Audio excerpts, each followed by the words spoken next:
Channel of Vadodara. Bengaluru ખાતે યોજાયેલા 10મા મહિલા પરિષદનો શુભારંભ કરવામાં આવ્યો હતો. આધ્યાત્મિક ગુરુ શ્રી શ્રી રવિશંકરજીની આર્ટ ઓફ લિવિંગ દ્વારા આંતરરાષ્ટ્રીય સેન્ટર બેંગલુરુ ખાતે યોજાયેલા 10મી આંતરરાષ્ટ્રીય મહિલા પરિષદ રાષ્ટ્રપતિના હસ્તે શુભારંભ કરવામાં આવ્યો હતો. આ સમારોહમાં કર્ણાટકના રાજ્યપાલ શ્રી થાવરચંદ ગેહલોત, કેન્દ્રીય મંત્રી શ્રીમતી અન્નપૂર્ણા દેવી, ભૂતપૂર્વ વિદેશ મંત્રી અને સંસ્કૃતિ મંત્રી શ્રીમતી મીનાક્ષી લેખી, શ્રમ અને રોજગાર અને સૂક્ષ્મ, લઘુ અને મધ્યમ ઉદ્યોગ મંત્રી શ્રીમતી શોભા કરંદલાજે, કોમનવેલ્થના મહાસચિવ પેટ્રિશિયા સ્કોટલેન્ડ, પીઢ અભિનેત્રી અને સાંસદ એવા સભ્ય હેમા માલિની અને યુરોપિયન સાંસદ સભ્ય મારિયા જોર્જિયાના ટિયોડોરેસ્ક્યુ પણ હાજર રહ્યા હતા. માનનીય રાષ્ટ્રપતિ દ્રૌપદી મુર્મુએ 50 દેશોના 500થી વધુ પ્રતિનિધિઓને પ્રેરણા આપી તેમજ દરેક મહિલાને પોતાની આંતરિક શક્તિ, ગુણો અને પ્રતિભાને ઓળખવા માટે સમાજમાં સકારાત્મક પ્રભાવ પાડવા માટે પ્રેરિત કર્યા હતા. તેમણે કહ્યું કે ગુરુદેવ શ્રી શ્રી રવિશંકર અને આર્ટ ઓફ લિવિંગને વિશ્વભરના લોકોને ધ્યાન અને માનવતાવાદી સેવાઓ દ્વારા આંતરિક શાંતિ મેળવવા માટે પ્રેરણા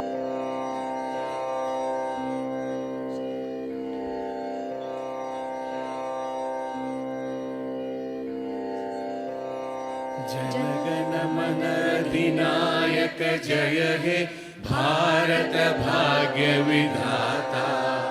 पंजाब सिंधु गुजरात मराठा द्राविड उत्कल गंगा, विंध्य हिमाचल यमुना गंगा उच्चल जलधि तरंगा. तव शुभ नामे जागे, तव शुभ आशीष मागे, गाहे तव जय गाथा. जनगण मंगलदायक जय हे भारत भाग्य विधाता. जय हे जय हे जय हे जय जय जय जय हे.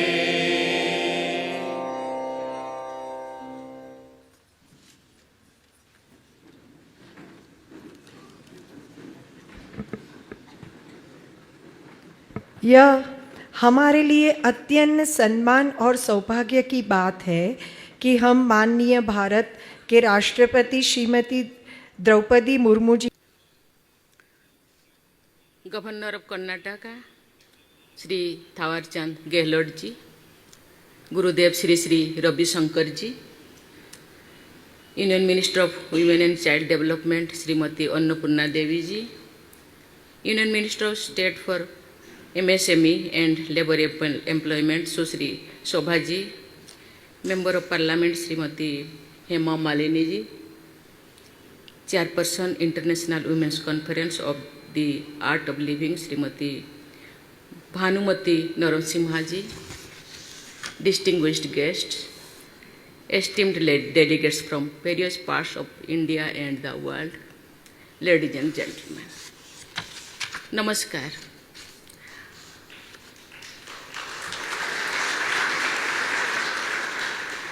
I am happy to join you all at this inaugural session of the International Women's Conference of the Art of Living.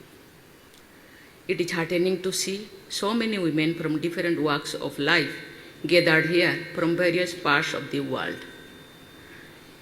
You are the ones who can make a positive and long-lasting impact in the lives of people, especially other women across the world. The theme of this conference, Just Be, encourages people to pause, reflect, and look deep within. Within us is a treasure of virtues, talents, and immense strength. It is for us to find it and use it for our own benefit as well as for the benefit of humankind. Sri Sri Ravishankar Ji and the Art of Living Center have inspired and helped people around the world to search within and find inner peace through meditation and humanitarian service. Ladies and gentlemen, we are the age of technological disruption. The advances in technology have given us a better quality of life in some ways. In such a competitive world, we must ensure that our human values remain intact. In fact, every human being needs to put in extra efforts consciously to promote human values of compassion, love, and unity. This is where the role of women becomes very important. Women have a special ability to lead through compassion. They hold the ability to look beyond the individual and work for the well-being of families, communities, and even relationships of the global level. Today, women who have contributed the development of the people and the nations through their own unique ways are present here in the conference. I am told that they will deliberate upon the matters concerning mind and consciousness. I am told that the sessions in this conference will focus on using the power of mind in overcoming various challenges. I am confident that all the women attending this conference will come out with such spiritual principles that can be applied by people to make their lives and also the lives of those around them more beautiful and peaceful. Conferences like this also spread the message that a person is not an isolated entity, but part of an interconnected whole. Ladies and gentlemen, I am told that this conference will also hold sessions on mental wellness. In today's world, mental health has become one of the most crucial issues facing people of all age groups. Women in particular are at the crossroads of multiple challenges, including competing professionally, meeting societal expectations, and fulfilling personal aspirations. Sometimes the cultural norms of a society make it difficult for women to speak openly about their emotional well-being. Each of us need to understand that mental wellness is fundamental to the ability of any woman to lead a meaningful life and contribute to the family, society, and the world. You all can help break the silence that surrounds mental health issues by creating safe spaces for dialogue and providing support systems. Together, you all can be the change makers and can ensure that mental health is integrated into every facet of our lives. I feel proud to share that India's Nari Shakti is rising to aspire, achieve, and contribute. Whether it is science, sports, politics, arts, or culture, our sisters and daughters are moving ahead, holding their heads high. They are making their families, institutions, in the country proud. It is not possible to break barriers and challenge stereotypes without mental strength. I urge every woman to gather courage, dream big, and utilize all her strength and potential to achieve her dreams. Every little step that each of you takes towards your goal is a step towards a developed India and developed world. Ladies and gentlemen, I am happy to know that the Art of Living is undertaking several initiatives in the field of education. I am told that these initiatives are benefiting children not just in urban but also in the remote tribal areas of our country. It is heartening to know that most of the children are first generation literates. There is no greater investment in humanity than the education of our children. Education has the power to break cycles of poverty and inequality. I was the first girl from my village to go to go for higher schooling and pursue college education.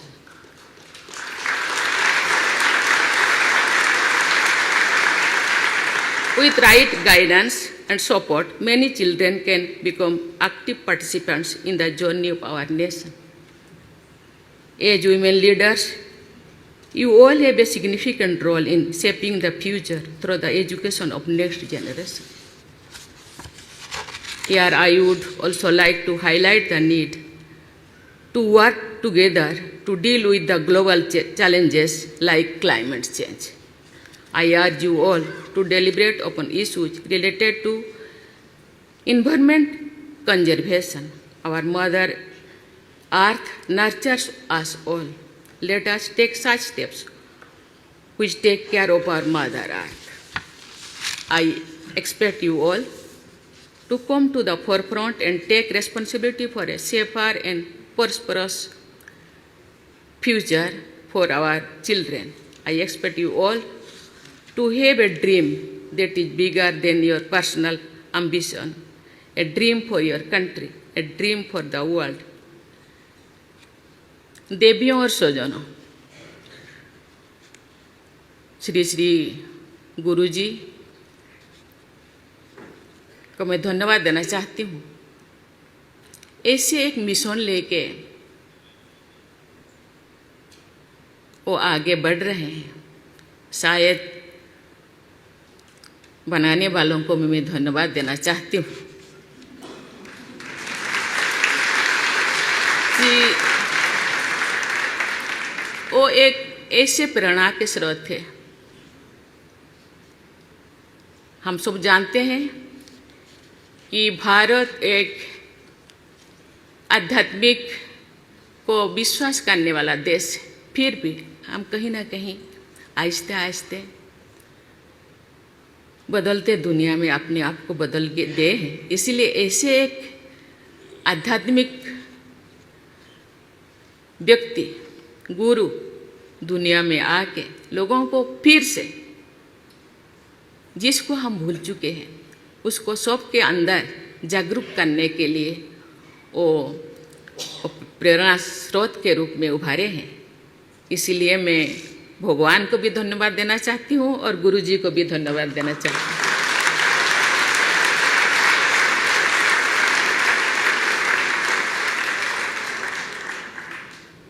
गुरु जी कहते थे कि मैं meditation करती हूँ। समय एक ऐसा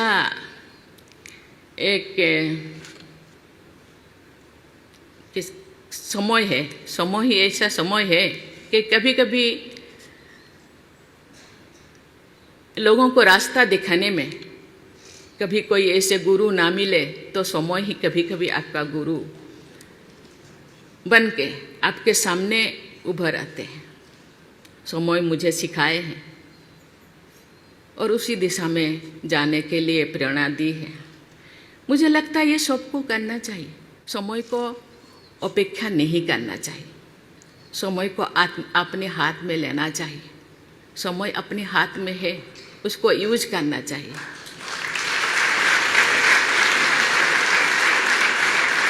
ऐसे कोई समय आए और मैं उस तरफ मोड़ जाऊं, उसी चीज़ को इंतज़ार नहीं करना चाहिए। मैं इंतज़ार किया, इसीलिए बहुत सारी चीज़ें समय ने मुझे सिखाए हैं। मुझे लगता है सभी को इसी दिशा में चलना चाहिए। समय नहीं, मुझे मेरे समय नहीं, मैं भी कहती थी मेरे पास समय नहीं है, मैं नहीं कर पाऊँगी, लेकिन समय अपने हाथ में है, उसको निकालना पड़ता है। समय को अपने लिए, खुद के लिए समय निकाल के इसी दिशा में थोड़ा बहुत करना चाहिए। ये बहुत सारी चीज़ें जो गुरुजी से सीखते हैं, इसके बाद समय आपको बहुत सारी चीज़ें सिखाते हैं। इसीलिए मैं आपको कहती हूँ और आपसे जो आए नहीं उनको भी आपको सिखाना पड़ेगा। आप खुद को, गुरुजी तो एक गुरु है, आप भी एक गुरु होना चाहिए और सबको सिखाना चाहिए कि इसी चीज़ करना चाहिए। I extend my best wishes to all of you for a bright future and purposeful life. Thank you. Jai Hind, Jai Bharat. धन्यवाद हमारे महामहिम राष्ट्रपति महोदया श्रीमती द्रौपदी मुर्मू जी। आपके अनमोल ज्ञान वचन ने हम सबको बहुत झंझेड़ा है और अब हम राष्ट्रगान के लिए खड़े होंगे। जनगण मन अधिनायक जय हे भारत भाग्य विधाता, पंजाब सिंध गुजरात मराठा द्राविड उत्कल बंगा, विंध्य हिमाचल यमुना गंगा उच्छल जलधि तरंगा, तब शुभ नामे जागे तब शुभ आशीष मागे, गाहे तब जय गाथा, जनगण मंगलदायक जय हे भारत भाग्य विधाता, जय हे जय हे जय हे जय जय जय जय हे।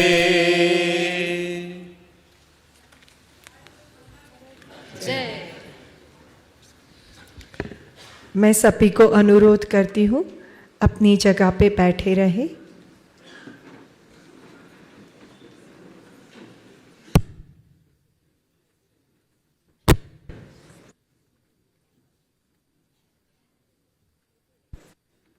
ओम नमः प्रणवार्थाय शुद्धज्ञानैकमूर्तये निर्मलाय प्रशांताय दक्षिणामूर्तये नमः।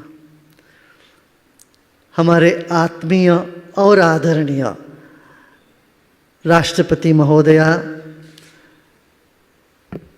कर्नाटक के राज्यपाल महोदय जी और यहाँ उपस्थित हमारे प्रिय आत्मीय सज्जन, मैं सज्जन ही कहूँगा कि यहाँ सज्जन ही इकट्ठे हो सकते हैं और जो होते हैं वो सज्जन बनी जाते हैं। ये सहज है। एक सकारात्मक वातावरण में जो भी आता है वो खिल जाता है, वो प्रगति कर बैठता है। महिला हर घर में ऐसे सकारात्मक वातावरण करने वाली होती है। इसीलिए हम कहते हैं जस्ट बी, माने सिर्फ आपके होने से एक वातावरण निर्माण हो जाता है। जब आप खुश होते हो तो परिवार को, समुदाय को और देश को आप प्रसन्न कर सकते हो। यदि महिला दुखी होती है वह देश कंगाल पड़ जाता है। कई हजारों साल, सदियों से हमारा ये विश्वास है, महिलाओं का आंसू बहने नहीं देना चाहिए, गिरने नहीं देना चाहिए। तो महिला पर काम सबको करना आवश्यक है। इसलिए मैं कहूँगा कि ये एक दो व्यक्ति का काम नहीं है, समूचे समुदाय में, समूचे राष्ट्र में, समूचे दुनिया में महिलाओं की सशक्तिकरण बहुत आवश्यक है। इसका बहुत बड़ा उदाहरण, निदर्शन आपने यहाँ देखा। सुबह से कई लोगों ने अपनी अपनी भावना, अपनी पद को बताए और यहाँ जैसे गांव की महिला और शहर की महिलाओं के बीच में जो फासला है, उस फासले को भी कम करना बहुत आवश्यक पड़ गया है। हमारे आदरणीय राष्ट्रपति महोदया जी ये बहुत आध्यात्मिक व्यक्ति भी है। आपको पता है कि नहीं पता? ये ध्यान बहुत करते, पहले से ध्यान में बहुत रुचि है आपका, आध्यात्मिक चिंतन में बहुत रुचि है। आध्यात्मिक चिंतन वही है जो व्यक्ति, आदमी को आदमी बनाता है, माने महिलाओं को अपनी जो स्वभाव में टिकाता है। तनाव से मुक्ति, जीवन में प्रगति और समुदाय को साथ लेने की समता की शक्ति, ये तीनों महिलाएं हासिल कर सकते। और इसका मूल है हम तनाव मुक्त हो, विशाल दृष्टिकोण हमें अपनाना है। किसी ने कहा महिलाएं बहुत भावनात्मक होती है, तो यही समस्या है। मैंने कहा यही समस्या नहीं है, ये तो बहुत अच्छा एक वरदान है। भावनात्मक होती है तभी तो जोड़ सकती है सबको। जिसमें भाव सूख गया वो सिर्फ यांत्रिक काम करता रहेगा। यंत्रवत काम करने वालों से समाज में कभी सुख और शांति नहीं होती है। सुख और शांति पलपना हो तो एक आत्मीय भाव जगाना पड़ेगा, वो महिलाएं कर सकती है। शायद यदि दुनिया के बड़े बड़े राज्यों में यदि महिलाएं अपना नेतृत्व संभालने लग जाएं, शायद यहाँ जो झगड़े झंझट युद्ध और तरह तरह की विकृतियाँ समाज में हमको देखने को मिल रही है, वो शायद शांत हो जाएगा, कम रहेगा। यहाँ देख रहा हूँ मैं बहुत से महिलाएं यहाँ बैठी है जो एक एक आप में से एक एक बहुत उपलब्धियों को हासिल किए हैं। यहाँ तातियाना पुरानोवा बैठी है यहाँ पीछे हमारे यहाँ, रशिया से आई। ये रशिया के पुतिन जी के कैबिनेट में मिनिस्टर थी, बट इतना सरल, वो शांति प्रिय, वहाँ कितने लोगों को शांति के संदेश देने के लिए अपना पूरा जीवन उन्होंने लगा दिया।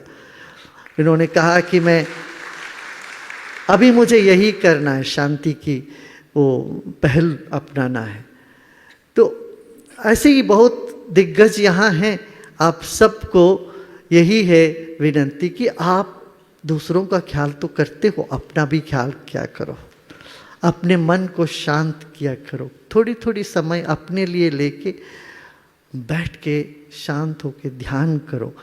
और ये जो आदत से लोग जूझ रहे हैं, इनको भी अपना घर लौटाने के लिए आप लोग बहुत बड़ा एक पात्र निभा सकते हैं। हमारा देश विश्व के लिए एक आदर्श बना हुआ है। I will say a few words in English also. India has shown the way how women empowerment is needed, and it is very productive and very progressive. You know, here the mythology says the main ministries are given to women. The defense ministry, Durga; finance ministry, Lakshmi; education ministry to Saraswati. All this is governed by women. Nothing is left there. Nothing is left for men. But man is behind the women. We always take the name of women. Here not Mr. and Mrs., it's Mrs. and Mr. We first say, put the women first. And even in our in the tradition here, it is Matradeva, mother first and then the father. So in this scenario, we need to unite the world with this mission of one human family, away from conflicts and pain and suffering, to can dream of a beautiful world all together. Divine blessings are with us. Take it for granted, it is with us. Whenever we want to do something good, we want to unite people, there is always divine blessings. You don't need to ask for it, it is already there.